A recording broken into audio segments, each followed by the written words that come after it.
Continuando con el tema de torsión, vamos a realizar este ejercicio que nos involucra todas las fórmulas que hemos visto. Entonces, nos dice que se desea comprar un sistema reductor para construir un ascensor y que está construido como se muestra en la figura. Tenemos un motor que tiene 250 vatios y funciona a 60 Hz. Y tenemos un engrane A que tiene 50 milímetros de radio, un engrane B que tiene 200 milímetros de radio, un eje BC que es hueco, que tiene 50 milímetros de diámetro externo y tiene 25 milímetros de diámetro interno, es decir que este es un tubo. Está hecho de aluminio y tiene un módulo de rigidez de 26 gigapascales. El engrane en C tiene 45 milímetros de radio, el engrane en D tiene 150 milímetros de radio y el eje DE es un eje macizo con un diámetro de 65 milímetros. Está hecho de latón y tiene un módulo de rigidez de 39 gigapascales. Luego tenemos el engrane E con un radio de 45 milímetros, el engrane en F que tiene un radio de 120 milímetros y tenemos el eje FG que está hecho de acero con un módulo de rigidez de 77.2 gigapascales y que soporta un cortante máximo de 20 megapascales. Las longitudes son L3 150, L2 380 y L1 420. Nos solicitan determinar el diámetro del eje FG y el torque que soporta acá al ir enrollando la guaya para levantar el ascensor. Entonces, ¿qué torque se está aplicando en el eje? Y nos dice que el ángulo de torsión solo puede alcanzar en FG 0.09 grados. Nos dice que hallemos la velocidad que debe tener el motor que acoplamos acá, el ángulo de giro en A, el ángulo de giro del eje BC, el ángulo de giro del eje DE y la apreciación si es viable o no es viable comprar este reductor de esta manera, si la condición es que no debe superar los 6 grados el ángulo de giro en A. Listo, entonces revisemos lo que tenemos acá. Sacamos los datos, los 250 que trabaja a 60 Hz, el eje que hueco, 50 externo, 25 interno, módulo de rigidez 26, el eje DE tiene diámetro de 65, es macizo, tiene módulo de rigidez de 39, el diámetro FG que es el que nos piden, el módulo de rigidez de 72.2, el cortante máximo de 20 megapascales y el ángulo de giro de 0.09, los radios de los engranes y las longitudes. Entonces tenemos estas dos fórmulas, la de cortante y la de ángulo de giro. Vamos a relacionar estas dos fórmulas para ver entonces cómo podemos resolverlo. Listo, entonces aquí tenemos las dos fórmulas. No tenemos torque, ni podemos sacar el J porque no conocemos el diámetro del eje. Entonces no conocemos el C, no podemos sacar el J porque el J está en función de C, y no tenemos torque. Lo mismo aquí, no tenemos torque ni tenemos J. Pero resulta que las dos fórmulas tienen en común el torque y la J. Como es para el mismo eje, pues son los mismos torques y la misma J. Entonces aquí lo que hacemos es despejamos torque en la primera fórmula, despejamos torque en la segunda fórmula, y luego decimos que torque es igual a torque. Igualando las dos, vemos que la J se nos cancela y nos queda que el radio externo es igual al cortante máximo por la longitud sobre el ángulo de giro por G. Listo, entonces, revisando, tenemos esa información. Entonces, para hallar el C, tenemos el cortante máximo, tenemos la longitud, tenemos el ángulo de giro. Este ángulo de giro lo pasamos a radianes, entonces 0.09 grados, lo transformamos en radianes. Entonces decimos que pi radianes son 180 grados, entonces el 0.09 grados, ¿cuántos radianes son? Entonces queda 0.09 multiplicado por pi dividido entre 180 y nos da 0.0157. Multiplicado por el módulo de rigidez de 77.2 por 10 a la 9 nos da un radio de 0.02474, que pasado a milímetros son 24.74 milímetros. El diámetro entonces nos da de 49.48 milímetros. Ese sería el diámetro del eje FG. Ahora, para calcular el torque, podemos utilizar cualquiera de las dos fórmulas que despejamos. En este caso vamos a tomar la que tiene cortante. Entonces reemplazando tenemos el cortante, tenemos el J, tenemos el C. Lo reemplazamos y nos da un torque de 435.66 Newton por metro en este eje. Luego hacemos relación de torques. como ese torque es el mismo en F, pues miramos qué torque tenemos en E, hacemos relación de torques con los radios, la relación directa que habíamos visto, y nos da que el torque en E es de 178.37 Newton por metro. Luego el torque en E es el mismo del eje y es el mismo en D, entonces luego hacemos relación de D con C. Entonces tenemos aquí la relación de D con C y nos da un torque de 53.51 Newton por metro.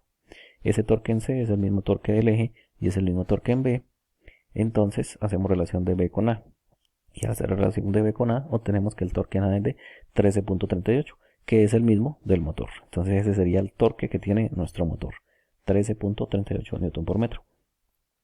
Con esa información del torque, pues ya podemos utilizar la fórmula de potencia.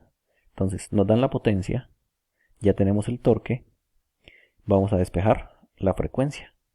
Entonces tenemos que el motor tiene 250 vatios dividido entre 2pi por el torque, y eso nos va a dar la frecuencia. La frecuencia nos da 2.974 Hz. Listo. Como este motor trabaja a 60 Hz, porque los motores pueden trabajar a 50 Hz o a 60 Hz, dependiendo de cómo estén instalados, pues entonces multiplicamos por 60 para hallar las revoluciones por minuto que tiene este motor al trabajar a 60 Hz. Y tenemos que este motor que está acoplado aquí debe trabajar a 178.45 revoluciones por minuto. Esa sería la velocidad a la que trabaja este motor en este punto. Listo, con eso tenemos los valores ya que nos están solicitando de la velocidad que debe tener el motor que se acopla. Pasamos entonces ahora a revisar ángulos de giro. Entonces tenemos ángulo de giro de 0.157, que fue el 0.09 transformado a radianes. Hacemos relación de ángulos de giro de este punto a este punto. Ya sabemos que el del eje de acá es igual al del extremo porque este es el fijo. Entonces, como ya teníamos el ángulo, pasamos directamente a la relación de ángulos de giro. Entonces, la relación es inversa, como la vemos acá, y nos da que el ángulo de giro en el punto E es de 0.0418 radianes. Luego pasamos al eje de E, ya es un eje móvil. Entonces en el eje móvil tenemos que sumar el del eje más el del extremo. Ya tenemos el del extremo, pasamos a calcular el del eje. Entonces el del eje es el torque por la longitud sobre el J por el módulo de rigidez. Tenemos que 32.5 es el valor de el radio, porque tenemos un diámetro de eje de 65. Entonces 32.5 es el radio. Tenemos el torque que determinamos en DE, tenemos la longitud de 0.38, tenemos el módulo de rigidez y eso nos da 9.92 por 10 a la menos 4 radianes. Sumando el del eje más el que ya traíamos del extremo nos da 0.0518 radianes. Equivale a 0.296 grados.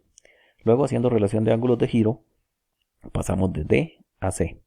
Entonces hacemos la relación acá y nos da que con este 0.0518, al hacer la relación, nos da 0.0172 radianes. Entonces el ángulo de giro en C es de 0.0172 radianes. Listo, entonces ya teniendo el de C, vamos a continuar el recorrido. Entonces decimos que para hallar el de B necesitamos el de el extremo C, que ya lo tenemos, más el del eje. Entonces el del eje, hacemos la relación torque, longitud, momento por de inercia por módulo de rigidez. Tenemos que este es un tubo, entonces es la relación de los dos radios, el externo y el interno, elevados a la 4. Y tenemos que el material es 26 por 10 a la 9. Y al hacer la operación con la longitud de 0.42 nos da 1.5 por 10 a la menos 3 radianes. Sumamos el del eje más el del extremo y nos da 0.0224 radianes. ¿Listo? O 224 radianes, que equivalen a 1.286 grados. Listo, entonces ya estamos en B. Ahora para pasar de B a A hacemos relación de ángulos de giro. Miramos acá la relación, sigue siendo relación inversa. Colocamos los radios y colocamos el valor que obtuvimos y nos da que el phi de A, perdón, aquí está mal escrito. El phi de A es igual a 0.0897, que equivale a 5.15 grados.